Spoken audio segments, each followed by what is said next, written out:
أعوذ بالله من الشيطان الرجيم. سورة الفجر مكية. بسم الله الرحمن الرحيم. والفجر وليال عشر والشفع والوتر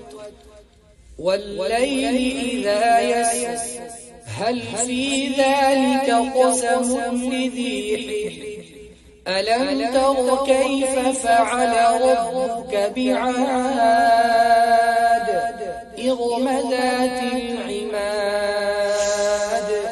التي لم يخلق مثلها في البلاد وثمود الذين جابوا الصخر بالواد وفرعون ذي الأوتاد الذين طغوا في البلاد فأكثروا فيها الفساد فصب عليهم ربك سوط عذاب فصب عليهم ربك سوط عذاب إن ربك لبالمرصاد فأما الإنسان إذا ما ابتلاه ربه فأكرمه ونعمه فيقول ربي أكرمن وأما إذا ما ابتلاه فقدر عليه رزقه فيقول ربي أهانن كلا بل لا تكرمون اليتيم ولا تحاضون على طعام المسكين وتأكلون التراث أكلا لما وتحبون المال حبا جما كلا إذا دكت الأرض دكا دكا وجاء ربك والملك صفا صفا وجيء يومئذ بجهنم يومئذ يتذكر الإنسان وأنى له الذكرى يقول يا ليتني قدمت لحياتي فيومئذ لا يعذب عذابه أحد ولا يوثق وثاقه أحد يا أيتها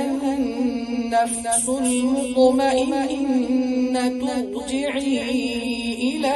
ربك راضية مرضية فادخلي في عبادي وادخلي جنتي. سورة الغاشية مكية. بسم الله الرحمن الرحيم. هل أتاك حديث الغاشية وجوه يومئذ خاشعة عاملة ناصبة